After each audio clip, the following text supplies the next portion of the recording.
Welcome to Shukla study point. आप सभी का स्वागत है आपके अपने YouTube channel Shukla study point में। मैं शिवम शुक्ला आप सभी दोस्तों का हार्दिक स्वागत करता हूं। आप लोगों के लगातार कमेंट आए थे कि सर जी 5th सेमेस्टर का हिस्ट्री का सिलेबस अपलोड कर दीजिए, मतलब जो मेडिवल हिस्ट्री आप जिसको कहते हैं, या मध्यकालीन इतिहास, या केवल हिस्ट्री, या केवल इतिहास। ठीक है, तो बीए में अगर आप हिस्ट्री पढ़ते हैं, ठीक है, तो आपको हिस्ट्री के अंतर्गत क्या पढ़ना है 5th सेमेस्टर में, उसके बारे में आज की वीडियो के माध्यम से चर्चा करने वाले हैं। सबसे पहले आपको बता दूं, आप लोगों ने फर्स्ट सेमेस्टर में ancient and early medieval India के बारे में पढ़ा। इतिहास शुरुआत से लेकर के यानी टिल से लेकर के 1206 ईस्वी तक के इतिहास के बारे में आप लोगों ने जाना सेमेस्टर 1 में। सेमेस्टर 2 में आप लोगों ने हिस्ट्री ऑफ मेडिवल इंडिया के बारे में पढ़ा। 1206 ईस्वी से लेकर के 1757 ईस्वी तक के इतिहास के बारे में आप लोगों ने जाना, मतलब कि दिल्ली सल्तनत और एक प्रकार से मुगल काल आप लोगों ने समझा। 1757 ईस्वी में प्लासी के युद्ध तक आप लोगों ने समझा था सेकंड सेमेस्टर में। फिर आप थर्ड सेमेस्टर में आए। थर्ड सेमेस्टर में आप लोगों ने हिस्ट्री ऑफ मॉडर्न इंडिया के बारे में जाना। 1757 ईस्वी से लेकर के 1950 ईस्वी तक के इतिहास के बारे में आप लोगों ने थर्ड सेमेस्टर में जाना। फिर आप फोर्थ सेमेस्टर में आए। फोर्थ सेमेस्टर में आप लोगों ने हिस्ट्री ऑफ मॉडर्न वर्ल्ड के बारे में समझा। 1453 ईस्वी से लेकर के 1950 ईस्वी तक के इतिहास के बारे में आप लोगों ने जान लिया। अब इसके बाद की अगर बात की जाए तो इसके बाद में आता है 5th सेमेस्टर। तो अब आप लोगों को सिलेबस जो आज मैं डिस्कस करूंगा वो 5th सेमेस्टर का ही डिस्कस करूंगा। लेकिन यहाँ पर आप देखते हैं 5th सेमेस्टर, 5th सेमेस्टर और 5th सेमेस्टर, 3 5th सेमेस्टर आपको दिए गए हैं। यहाँ पर आपको बता दूं कि तो यहाँ पर एक और मेथड है, गणित है, उस गणित को आपको यहाँ पर समझाने का प्रयास करता हूँ 5th सेमेस्टर में। वो मैथ क्या है या गणित क्या है आपका। गणित मतलब कोई विषय वस्तु गणित की बात नहीं, एक पेपर की गणित जो है आपको समझना बहुत ज़रूरी है। क्योंकि अगर आप इसको नहीं समझ पाएंगे तो आप समझ लीजिए कि आप जो है बहुत ज़्यादा दिक्कत में बाद में फंस सकते हैं। सबसे पहली बात कि आपको जो 5th सेमेस्टर में 2 पेपर पढ़ने हैं। 5th सेमेस्टर में कितने पेपर पढ़ने हैं भैया? 2 पेपर पढ़ने हैं, यानी फर्स्ट पेपर और सेकंड पेपर। ये तो आप लोगों को हमने हर पेपर में बताया, लेकिन इस पेपर में थोड़ा सा अलग क्यों है? अलग इसलिए है क्योंकि इसमें जो दूसरा पेपर है उसमें 3 ऑप्शनल विषय हैं। अब उन तीनों में से आपको चूज करना है कि आपको पढ़ना क्या है। ठीक है, जैसे कि जो 5th सेमेस्टर का पहला पेपर है उसका नाम है नेशनलिज्म इन इंडिया, यानी कि भारत में राष्ट्रवाद। तो इसका सिलेबस तो मैं आज की वीडियो के माध्यम से डिस्कस करूंगा। ये पेपर 1 है आपका। ठीक है, पेपर 1 में आपको बीए 5th सेमेस्टर में क्या पढ़ना है भैया? पेपर 1 में आपको पढ़ना है नेशनलिज्म इन इंडिया, मतलब भारत में राष्ट्रवाद के बारे में आपको मतलब 5th सेमेस्टर के पेपर 1 के बारे में पढ़ना है। लेकिन वहीं अब यहाँ पर आपको समझना पड़ेगा पेपर 2 के बारे में। ठीक है, पेपर 2 की अगर बात करें हम, बहुत ध्यान समझिएगा, इसीलिए मैं थोड़ा बहुत धीरे यहाँ पर समझाऊंगा ताकि आपके सारी चीज़ समझ में आ जाए। पेपर 2 के 3 भाग हैं। पेपर 2 का पहला भाग है, यहाँ पर आप देखिएगा, हिस्ट्री ऑफ मॉडर्न वर्ल्ड 1453 से लेकर के 1815, यानी कि जो मॉडर्न वर्ल्ड है, मॉडर्न वर्ल्ड मतलब कि जो आधुनिक विश्व का इतिहास है उसके बारे में आपको पढ़ना है। 1453 यानी पुनर्जागरण से लेकर के 1815 ईस्वी तक के इतिहास के बारे में आपको जानना है पेपर 1 के अंतर्गत, मतलब पेपर 2 के फर्स्ट भाग के अंतर्गत। ठीक है, पेपर 2 का पहला, पेपर 2 दूसरा और पेपर 2 तीसरा, इन तीनों पेपर में से, पेपर 2 के जो तीनों भाग हैं इनमें से केवल आपको एक ही चूज करना है।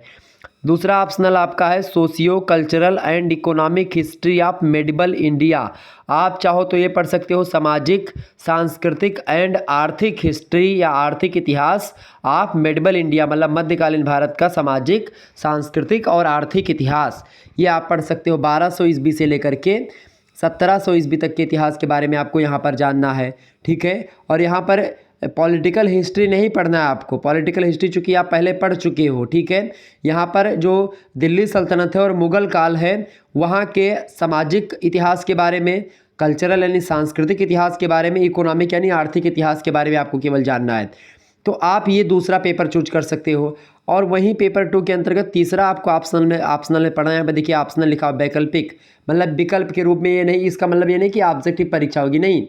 यहाँ पर इसका मतलब ये है कि ये परीक्षा जो आपकी होने वाली है, इस परीक्षा में मेरे प्यारे दोस्तों आपको एक पेपर चूज करना है। ठीक है, इनमें से। ठीक है, और जो तीसरा पेपर है आपका वो है एथिक्स इन हिस्ट्री। तो एथिक्स इन हिस्ट्री चाहे आपको पढ़ना, आप देखिए मैं फिर से एक बार बता रहा हूँ, चाहे आप एथिक्स इन हिस्ट्री पढ़ो, यानी कि जो नैतिकता का इतिहास है वो आप पढ़ो, चाहे आप सोशियो कल्चरल इकोनॉमिक एंड मतलब इकोनॉमिक हिस्ट्री आप मेडिवल इंडिया पढ़ो 1200 ईस्वी से 1700 ईस्वी तक के इतिहास के बारे में, और चाहो तो आप हिस्ट्री ऑफ मॉडर्न वर्ल्ड पढ़ो 1453 से लेकर के 1815 ईस्वी तक। तो आपको जो इनमें से पढ़ना है वो आप इसमें से पढ़ सकते हैं। हालांकि आप अगर कहेंगे अलग अलग विश्वविद्यालयों में या अलग अलग कॉलेज में जो एक विषय पढ़ाया जाता है इन तीनों में से, तो यहाँ पर ऑप्शनल ये 3 देखिए, 3 आपको चूज करना है। आप जब एग्जामिनेशन फॉर्म भरेंगे तो उसमें आपको ये बहुत ज़्यादा एक प्रकार से डिफ़िकल्ट लगेगा, बहुत ज़्यादा आपको कठिन लगेगा, तो आपको यहाँ पर पढ़ना पड़ेगा। तो जो भी आपको इनमें से सरल लगेगा आप पढ़ लीजिएगा। हालांकि इन तीनों पेपर का सिलेबस मैं आपको बता दूंगा। पेपर 1 का सिलेबस तो आज मैं डिस्कस कर दूंगा नेशनलिज्म इन इंडिया का, लेकिन इसके बाद में जो 3 पेपर आपके बच रहे हैं पेपर 2 वाले में, ठीक है, इन तीनों पेपर का मैं बताऊंगा अलग अलग सिलेबस।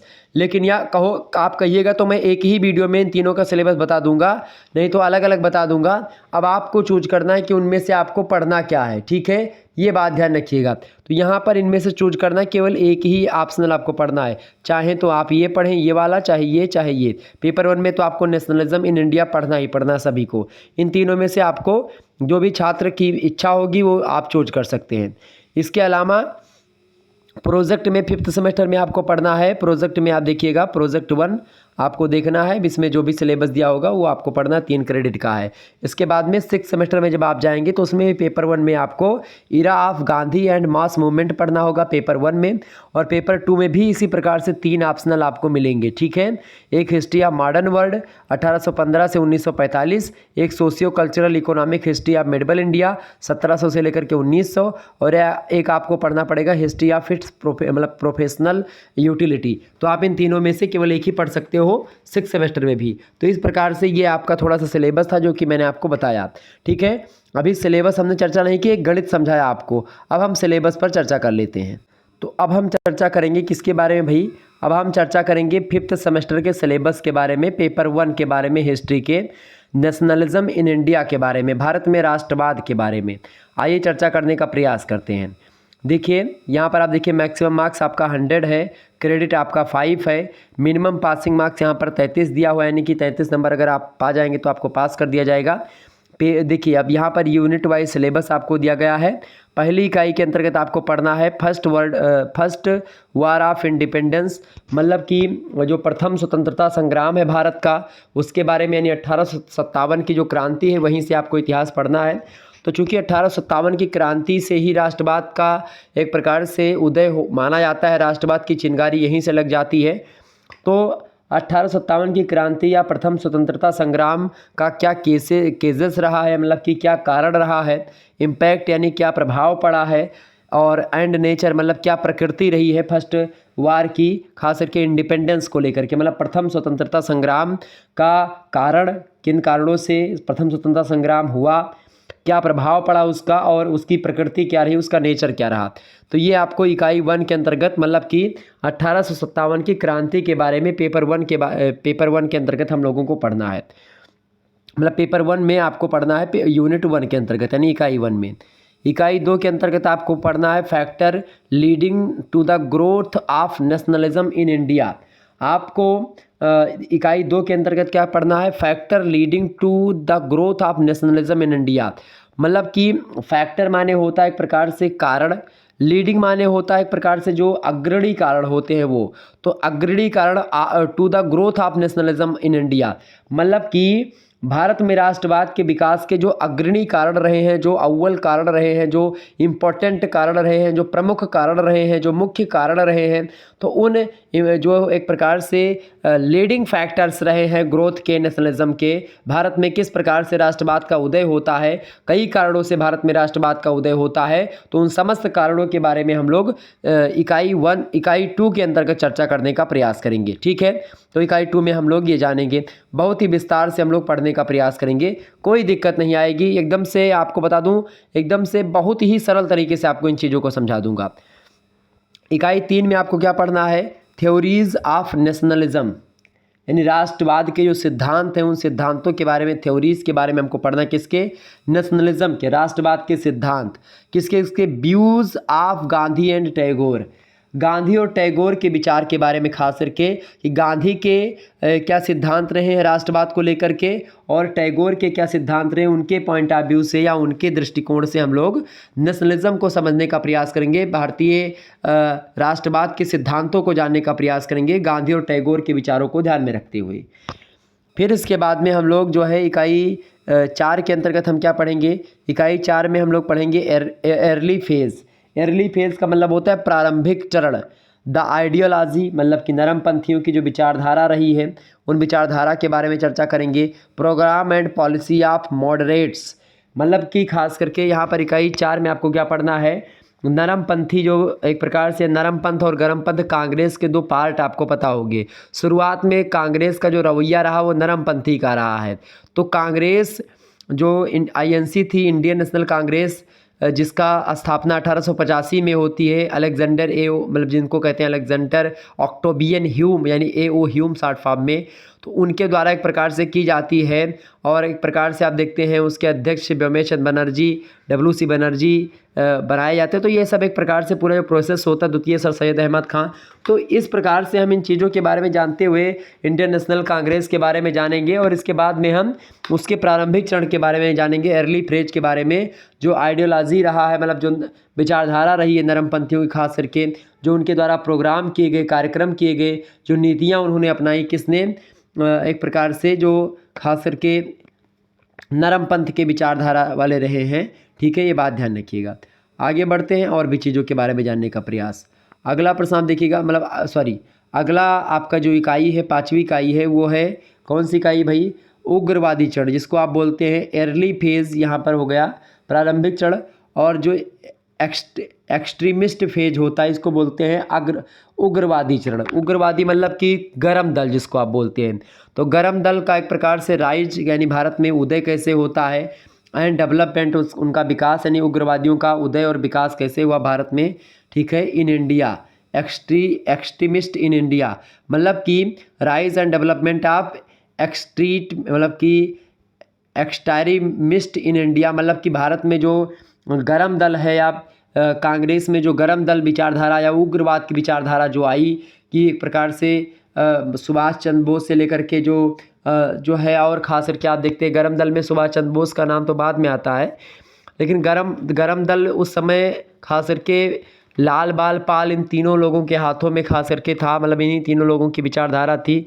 खास करके लाल मतलब होता है लाला लाजपत राय, पाल माने होता है विपिन चंद्र पाल, और बाल माने होता है बाल गंगाधर तिलक। तो इन तीनों की एक प्रकार से विचारधारा कहीं ना कहीं पे जो कांग्रेस की पुरानी विचारधारा थी उससे भिन्न थी, उग्रवाद टाइप की थी। उग्रवाद का मतलब होता है उग्रवादी, मतलब थोड़ा गर्म टाइप के, कि भाई हम तुम्हारा कहना नहीं मानेंगे। अच्छा, उससे पहले क्या था कि ब्रिटिश शासन के प्रति निष्ठा थी।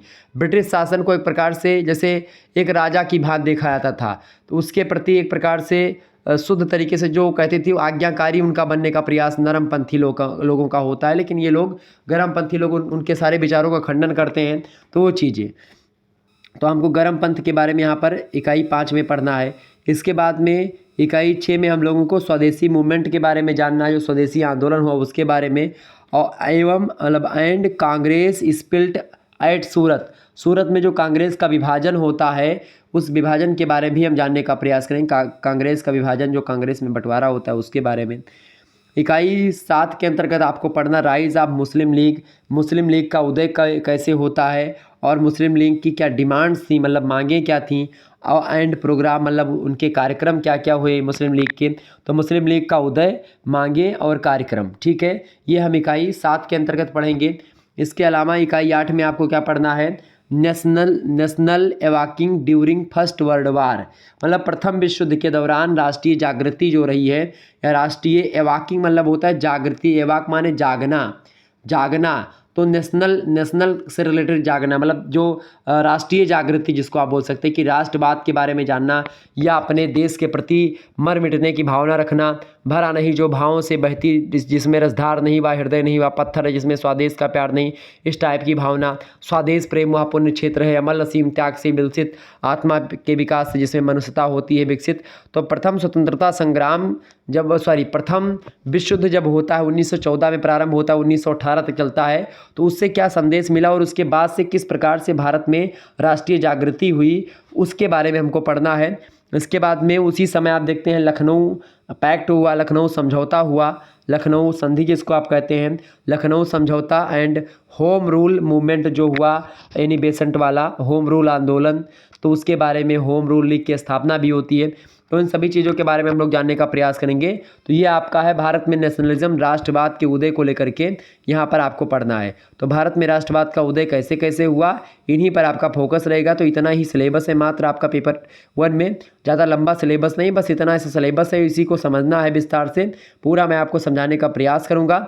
बाकी और भी चीज़ें आप लोग जो है हमारे साथ जुड़े रहेंगे तो मिलती रहेंगी। शुक्ला स्टडी पॉइंट आप हमेशा पढ़ते रहिए इससे, और आप जो है हमारे साथ जुड़े रहेंगे तो आपको इसी प्रकार से और भी सिलेबस और भी मॉडल पेपर और सिलेबस से रिलेटेड आपको वीडियो चैप्टर वाइज वीडियो मिलती रहेंगी। ठीक है, PDF नोट्स भी आपको मिलते रहेंगे। हमारा जो एप्लीकेशन है वहाँ उसको आप डाउनलोड करके जो है अपना PDF वगैरह डाउनलोड कर सकते हो। 4th सेमेस्टर की कई सारी PDF हैं और 5th सेमेस्टर की PDF ऑलरेडी अवेलेबल करवा दूंगा, तो आप देख लीजिएगा।